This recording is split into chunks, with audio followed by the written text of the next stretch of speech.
kerjanya di luar negeri ya, berangkat udah dapet nih kerja nih di Hongkong nih. Kalau nggak tahun depan gak naik gaji, saya mendingan pulang aja. Naik biasanya gitu aja terus. Dulu juga zaman saya masih sekolah juga sama teman-teman kayak begitu. Saya yang penting pengen kuliah katanya. Di Kabul dia kuliah, saya yang penting lulus. Di Kabul lulus, saya yang penting kerja, terserah gaji berapa juga. Di Kabul kerja, kalau tahun depan gak UMR mau resign, mau sampai kapan? Bisa jadi hari ini kita mikir, saya kayaknya bahagia kok kalau udah punya uang sebulan 100 juta rupiah misalkan.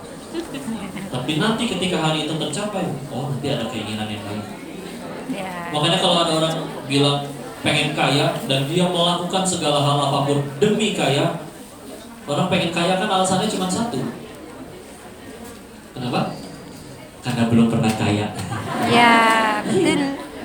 Bener kan? Bener. Coba cari orang yang udah benar-benar kaya dari sononya. Tanya pertanyaan ke dia. Apa yang kamu inginkan? Apa kebahagiaan kamu? Gak akan nyebut kaya. Ya. Bener gak? Udah soalnya. Ya. Paling mungkin jawabnya, saya cuma pengen tenang. Ya. Saya cuma pengen ada orang yang memahami aku apa adanya.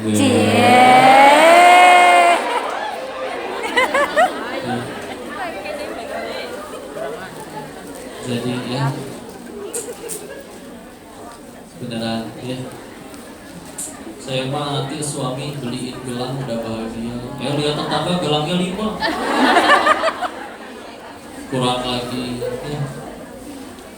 Lihat yang gelangnya 5, ada yang pakai gelangnya sampai ketek, kurang.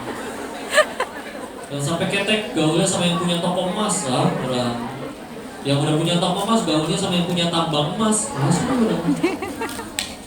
Jadi gitu ya, bukan gak boleh punya, tapi kalau kita meletakkan bahagianya kita di situ, itu gak ada habisnya. Apalagi kalau bahagianya di mulut orang itu. Kalau kalian di sini ya, kadang orang kan ngeliat jalan tuh masya Allah gaya-gayanya stylish gitu ya. Oke, yang katanya bermerek ya kadang mereka mau memang pantas-pantas aja gitu. Kan ada orang yang diuji pakai asli juga dikira KW melulu. Ya, ada yang gitu. Saya ada kawan beli jam tangan asli mahal, tapi tetap orang nggak percaya. Jadi setiap ini tuh ditanya, Bon, setruk pembelian jamnya itu dikantongin kemana-mana. Jadi tahu sendiri netizen tetap aja ditanya, itu bonnya siapa kamu bawa-bawa? Apa? Lebih mudah mana ngebuat satu dunia cinta kita atau ngebuat pencipta segala-galanya cinta ke kita? Nih, kalian punya anak 2 misalkan. Yang satu seneng dengan kalian misalnya beli makan mie ayam. Ternyata adiknya nggak suka mie ayam, kecewa. Ya. Sedangkan misal uangnya pas cuma buat 1 porsi. Susah ke orang tuh susah. Segitu kedua orang.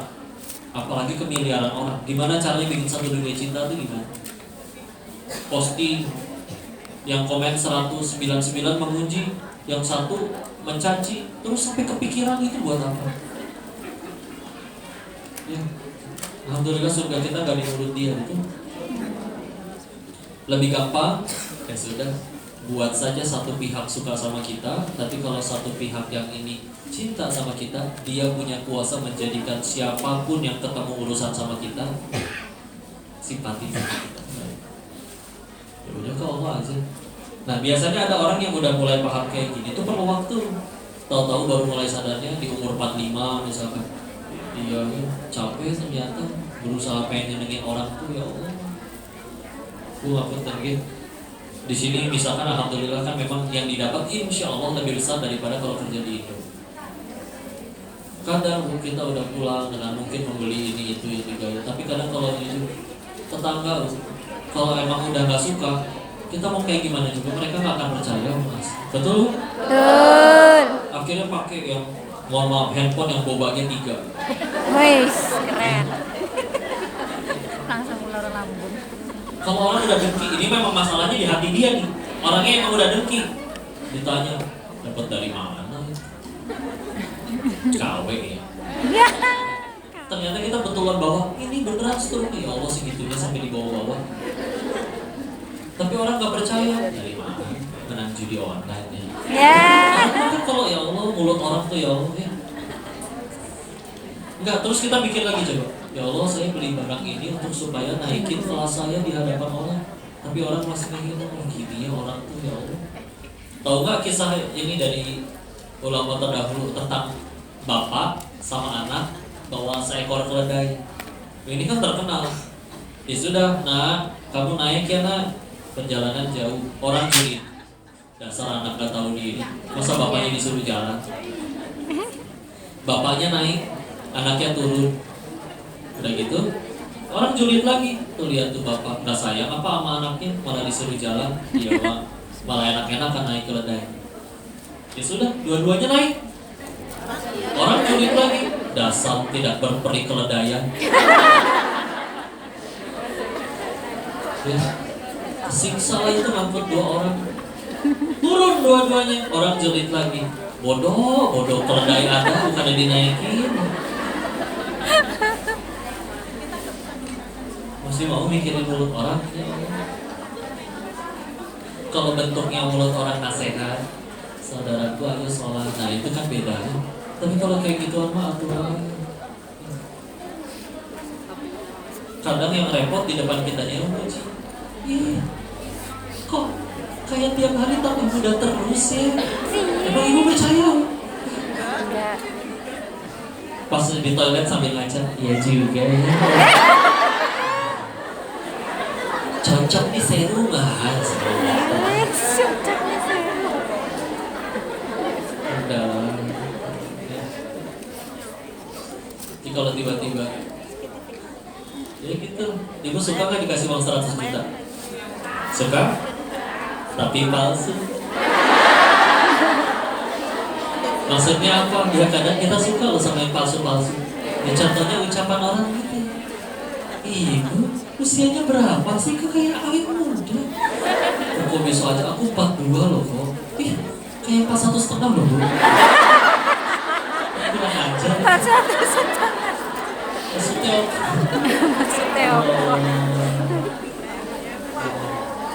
iya. Capek sekali. Capek tidak? Capek. Langsung tanya. Jadi kalau ada yang muji mendingan langsung tanya. Kamu mau minjem duit berapa? Jangan suuzon juga tapi ya. Jangan suuzon. Capek. Pengen selalu kelihatan langsing tiap kali foto tahan nafas. Ya Allah. Berhasil kelihatan langsing mukanya biru. Kurang oksigen. Udah lama. Iya. Alhamdulillahnya apapun yang kita lakuin ada hakim yang maha adil ya Allah. Misalkan di luar sana ada yang jadi guru TK, guru PAUD 30 tahun aja. Wah, guru PAUD tuh lebih susah daripada guru SMA. Guru PAUD tuh mohon maaf ya. Masa muridnya mohon maaf buang air di celana dicebokin nggak begitu. Kalau yang SMA kan bisa dimarahin, udah sana kamu ke toilet. Coba makanya saya, ya Allah guru-guru PAUD itu Masya Allah 30 tahun dia ngajar, gak ada satupun muridnya yang jadi artis misalnya. Tetap dapat pahala gak guru itu? Kan selagi niatnya benar, salahnya benar. Daripada misalkan baru setahun ngajar, muridnya viral, terus jadi sombong, udah gitu ngarep ditransfer lagi sama muridnya. Tapi gak jadi apa-apa di sisi.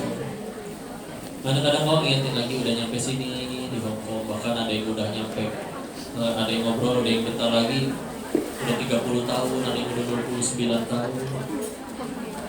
Kelihatan wajahnya ada yang muda-muda, oh berarti kayaknya baru ya. Gak mungkin, kamu udah berapa tahun?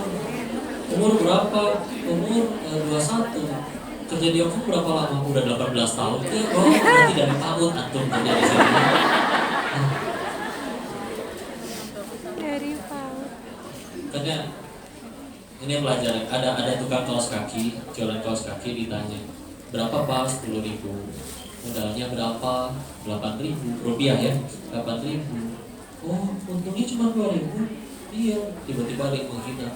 Pak, kalau mau kaya mendingan jangan jualan kaos kaki, mendingan jadi koruptor. Itu kan.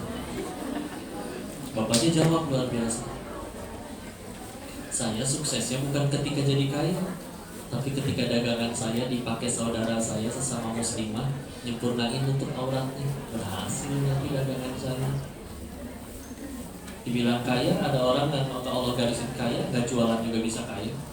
Ada yang pengen kaya sampai apapun dilakuin gak ada garisnya, tetap aja.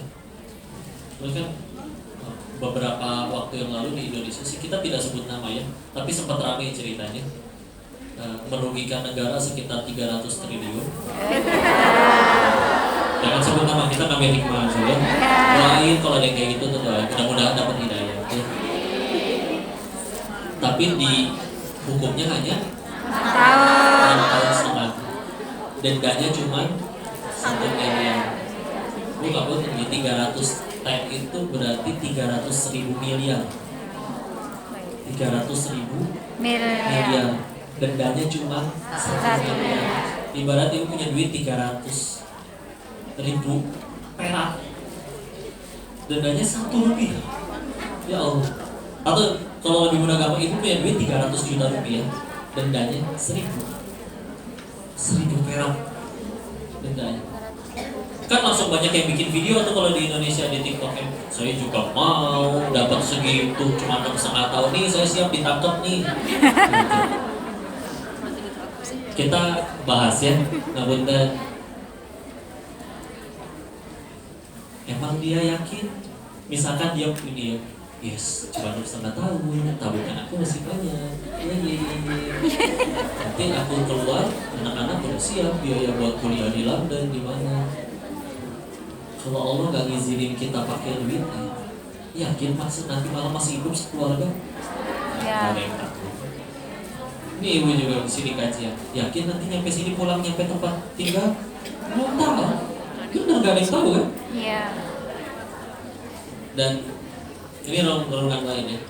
Balik lagi, kok banyak mengambil pelajaran dari guru-guru yang ikhlas mengajar lillahi ta'ala. Ada guru PAUD di Bogor, pokoknya tinggalnya di Bogor.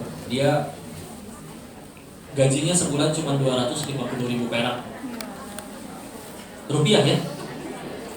Dan dia tinggal berenam, ibunya sama dia punya adik 4 lagi. Jadi sudah yatim, gak punya ayah. Coba cukup gak 250.000 perak buat 6 orang? Ya. Jangankan sebulan, sehari pun belum tentu ya, tergantung makannya sih. Maka lanjut. Maka ketika ngelihat kejadian kayak gitu, saya begitu akhirnya beberapa waktu lagi ketemu lagi sama orang ini, ya cukup ternyata gemuk malah orangnya. Ya. Loh, terus gimana buat makan? Mohon maaf ya, meskipun makannya tentu tidak makanan restoran, kadang nasi pakai ya kangkung, pakai tempe aja, tapi cukup gitu makan. Dan anak-anaknya gimana, adik-adiknya tadi yang udah, karena adik-adiknya masih sekolah, yang udah kerja baru si kakaknya jadi guru PAUD. Ternyata biaya sekolahnya semua gratis karena adik-adiknya ngapalin Quran seperti kakaknya. Sedangkan izin ya, saya gak punya kenalan koruptor, tapi izin waktu Koko masih dulu tinggal di Thailand, masih di profesi yang maaf sebagai bandar judi. Kan ada bandar judi lain yang punten. Memang belum nyampe triliunan, tapi duit itu udah bukan masalah. Mereka bisa bayar guru dan sekolah termahal. Gak cuma itu, bahkan mereka sanggup bangun sekolah sendiri hanya untuk 1 anaknya. Tapi kalau Allah udah gak ridho tuh sama duitnya, gampang. Itu anak-anaknya mohon maaf ya, ada yang LGBT, ada yang mohon maaf homo, ada yang mati overdosis narkoba, ada yang nikam ayahnya sendiri, nikam betulan nih. Bukan nikah maksudnya mengkhianatin anak bapaknya buat ngambil uang, nikah betulan juga ada. Ya. Jadi ketika ada yang mikir, yang penting dapat uang banyak dihukum cuma 6,5 tahun, Allah udah gak ridho, gampang dibikin ada masalah, gampang banget. Ya. Maka dari situ, bukan gak boleh punya. Ya. Silakan kok, kalau gitu gimana? Saya ada kerjaan tawaran gajinya lebih gede, boleh saja. Tapi selalu ingat ya bahwa bagi para sahabat, bagi orang-orang soleh terdahulu, ya itu semua cuma alat. Alat untuk apa? Alat untuk mendekati diri ke Allah. Ibarat gini ya, bayangin jembatan.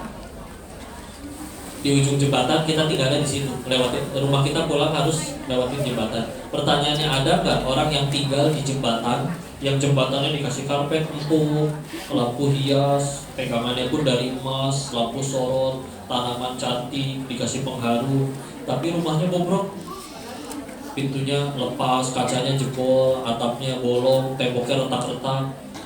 Bukankah seindah-indahnya jembatan kita nggak mau tinggal di jembatan? Betul? Betul. Nah, kita lagi di jembatan, nama jembatannya dunia.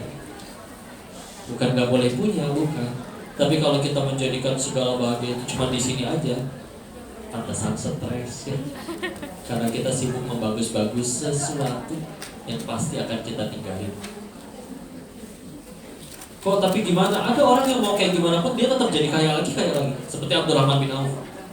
Pindah ke Madinah ikut Nabi, dinolin uangnya. 3 bulan kemudian jadi orang terkaya kedua di Madinah. Hanya waktu 3 bulan. Pernah akhirnya suatu ketika beliau ketika mendapat info orang kaya itu masuk surganya lebih lama, beliau segini udah yakin. Karena beliau termasuk 10 sahabat yang dijamin surganya. Terus akhirnya mendengar ada satu negeri panen kurmanya busuk satu negara, dibeli semuanya. Udah senang, alhamdulillah aku kehilangan hartaku, mengurangi hisab. Ya. Coba bahagia karena jatuh miskin. Ya. Sampai rumah, gak lama kemudian ada yang datang utusan dari suatu negeri bertanya, benarkah Abdurrahman bin Auf? Iya, kami datang dari suatu negeri yang sedang dilanda wabah penyakit. Kata tabib di negeri kami, obatnya hanya satu, kurma busuk, dan sudah kau borong semuanya. Izinkan kami membeli semuanya, nanti kami bawakan harga 10 kali lipat dari uang yang kau keluarkan. Gagal maning. Gagal maning. Ya. Tapi ya gitu, karena mereka adalah, dan kita bisa kok, tapi bisa kok, berarti ada yang rumus untuk jadi kaya secara pasti. Kalau ditanya gitu ada. Yuk kita bisa bikin kajian ala rumus kaya ala Abdurrahman bin Auf. Tapi pun perbedaannya terlalu mendasar sama kita. Karena beliau jadi kayanya efek samping, kita jadi kayanya tujuan utama. Ya, sampai kadang, kenapa ibu kok rajin banget sholat duha? Biar dagangan laris. Gak boleh berarti ya kok. Boleh, bagus, mintanya masih ke Allah. Tapi kalau kita letakin bahagia di kaya dan itu jadi tujuan utama, perbedaannya nanti pas kehilangan pasti nggak kok sedih. Tapi kalau yang itu cuma efek samping, kehilangan, yang penting kan kehilangan Allah. Jadi silakan kita Islam sempurna. Kalau yang mau jadi, saya mau jadi pemimpin kok, jadi presiden, ada nggak ilmu supaya jadi pemimpin yang baik dalam Islam? Oh ada. Pengen jadi orang kaya ada nggak? Oh ada. Apalagi jadi ahli ilmu yang baik ada. Tapi semuanya sama. Mereka dapat ilmu, dapat jabatan, dapat harta, semuanya untuk jalan tambah dekat sama Allah. Ya. Ada yang mau viral? Kalau misalkan ada, silakan. Tapi ingat, kita ditanyanya bukan followersnya berapa. Ditanyanya, kamu ngajarin apa ke penonton kamu? Karena pintu surga betul 8, tapi pintu surga bagi yang centang biru itu belum ada. Kadang, beli ini centang biru, beli follow, orang udah gak bisa ditipu bu. Follower 100.000, yang komen 2, kan judi itu. Pasti palsu. Beli ini beli. Udah tenang aja. Ya. Kejar Allahnya, nanti Allah mudahkan. Ini beberapa hari terakhir kemarin lagi waktunya puasa Ayyamul Bid itu di 13, 14, 15 adalah di sini kelihatan nggak bulan purnama? Kelihatan. Ya. Cantik tidak? Cantik. Nah begini ya, bulan purnama. Kalau kita lihat bulan purnama ada nggak? Pertanyaan gini, ada nggak orang lihat bulan purnama itu dengki? Berantem. Bu, ibu nggak boleh ya lihat bulan itu? Yang boleh cuma saya. Ada yang kayak gitu? Enggak. Kita mau lihat barengan kelihatan kan? Selagi nggak ketutupan genteng, nggak ketutupan awan, kelihatan kan? Iya. Seperti itulah gambarannya kalau kita rebutin sesuatu yang luas. semua kebagian, jadi gak usah berantem. Beda kalau kita rebutin sesuatu yang sempit, contoh dunia laki-laki. Iya, itu termasuk sih. Iya. Iya. Maka yang izin punten ya, contoh. Penduduk Indonesia 270 juta orang. Yang boleh jadi presiden berapa orang? Bayangin 270 juta orang rebutin satu posisi yang sama. Gimana rusuhnya negara kita? Kemarin yang rebutan cuma 3 paslon aja berantemnya se-Indonesia.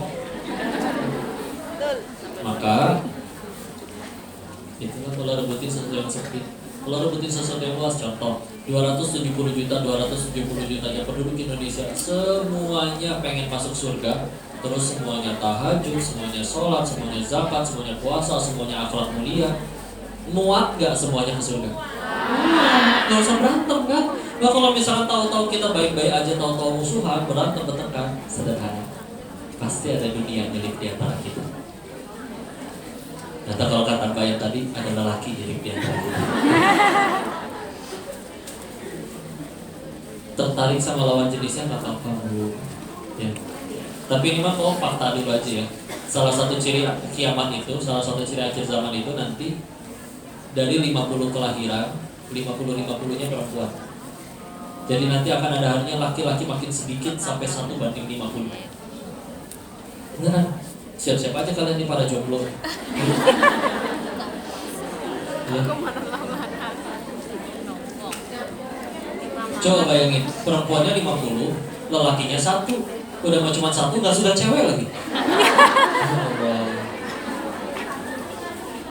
Ya kabar baiknya untuk ke surga gak harus punya suami. Ya.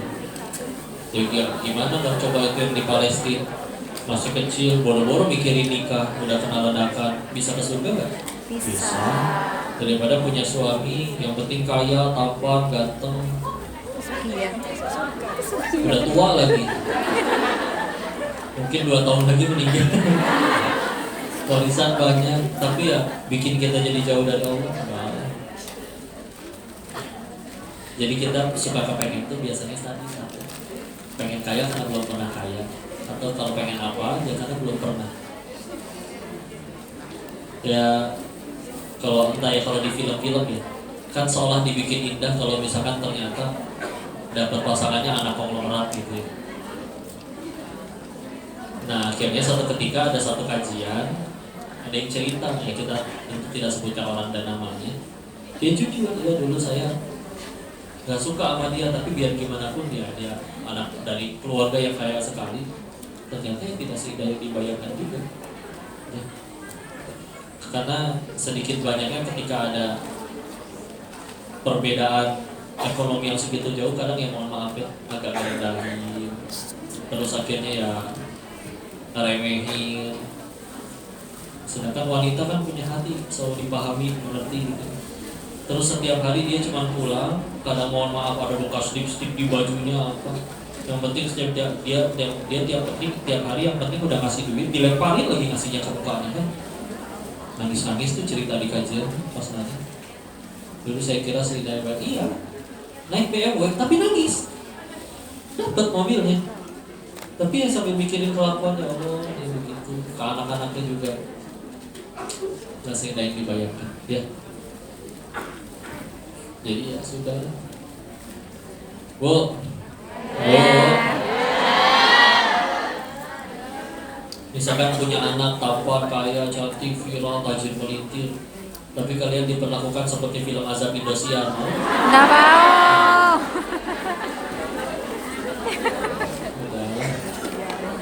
Orang itu bilangnya, orang Jawa bilangnya sawang sinawang, ya? Ya, sama sinawang. Nanti waktu dan pengalaman yang ngajarin biasanya. Makanya ngapunten ya, biasanya yang lebih taat dalam ibadah, ngapunten di masjid juga. Kebanyakan mohon maaf yang udah sepuh. Enggak, bukan gimana-gimana. Karena kenapa? Yang udah sepuh soalnya udah kenyang. Oh, saya pernah dijahatin orang. Oh, saya pernah dikecewain teman usaha, teman bisnis. Oh, saya pernah dikecewain pasangan. Akhirnya udah nyampe di satu titik, tinggal Allah doang. Ternyata nggak pernah ngecewain. Ya, masa kita harus nunggu itu dulu baru mulai nyari Allah? Ya, masa harus gitu dulu? Misalnya kita ngeliat di depan ada dua jalan, satu belok kiri, satu belok kanan. Yang belok kanan kok selamat semua, yang kiri kok pada jatuh, boncos, berdarah, baret. Ya masa kita ambil kiri, ngerasain jatuh dulu. Ya, kita udah lihat orang kayak gitu, ya kita juga jangan. Sederhana kan? Ya misalkan, dan ini bukan fanatik, kayak misalkan ibu kalau anaknya pengen jadi pemain bola, belajarnya ke Cristiano Ronaldo atau ke Chef Juna? Cristiano Ronaldo. Ronaldo. Wajar kan? Karena dia kita pengen juara sepak bola, dia pernah juara. Nah kita sama. Ya Allah, saya mati bakal ke surga pengen, bahagia pengen, mulia pengen, dunia akhirat kalau bisa. Ternyata ada orang yang paling sukses, paling mulia, paling bahagia, paling banyak kebahagiaan orang, contoh Rasul dan para pengikutnya.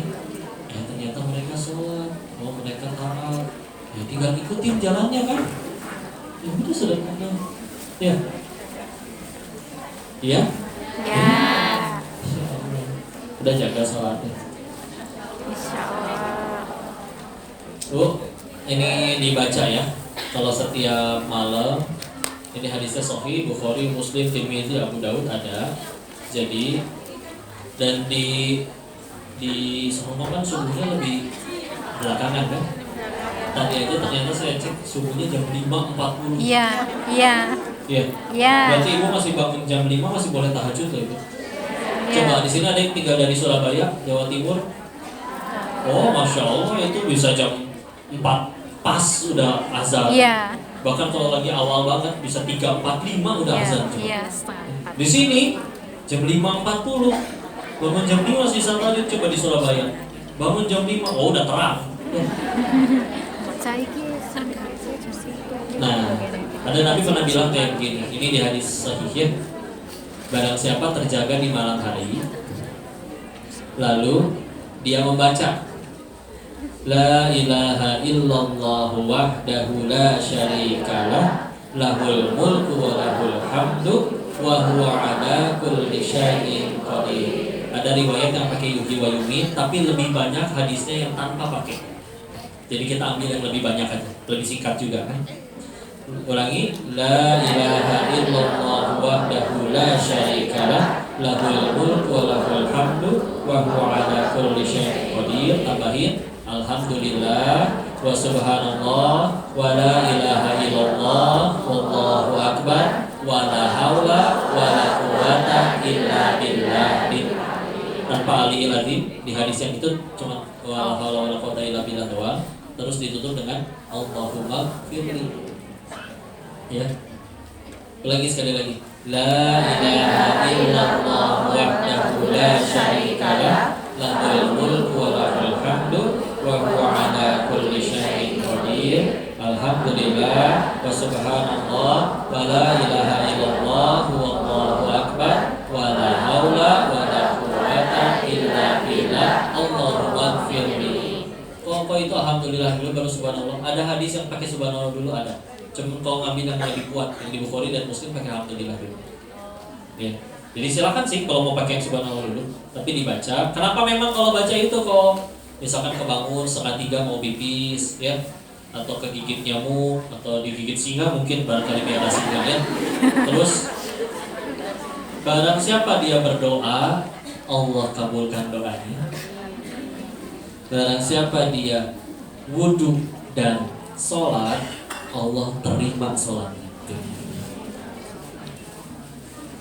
Jujur ya Bu, kita ngitung. Yuk ibu seumur hidup sholat udah berapa kali? Gak bisa ngitung.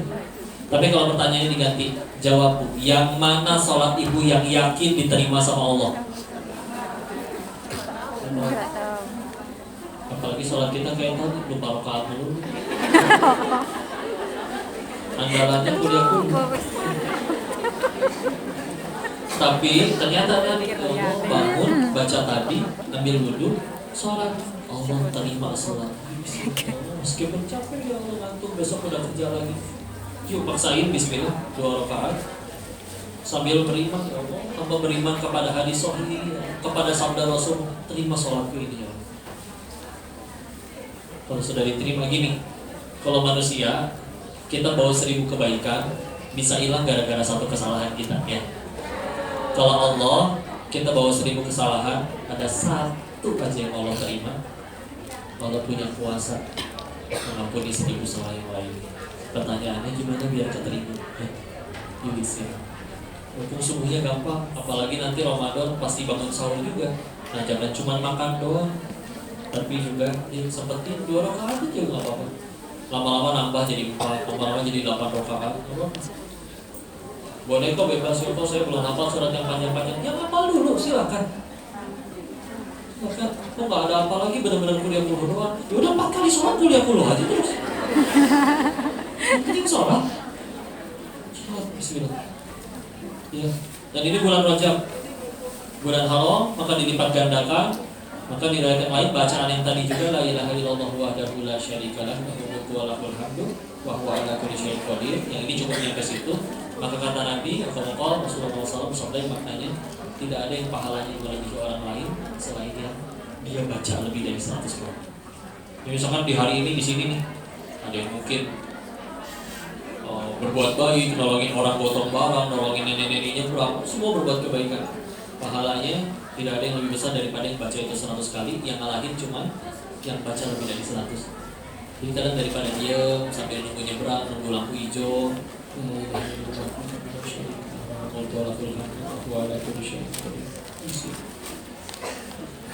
ya, jangan sia-sia. Yuk sisain waktu untuk ngobrol, diskusi, tanya jawab. Terkadang biasanya malah curhat ya. Silakan. Ya biasa.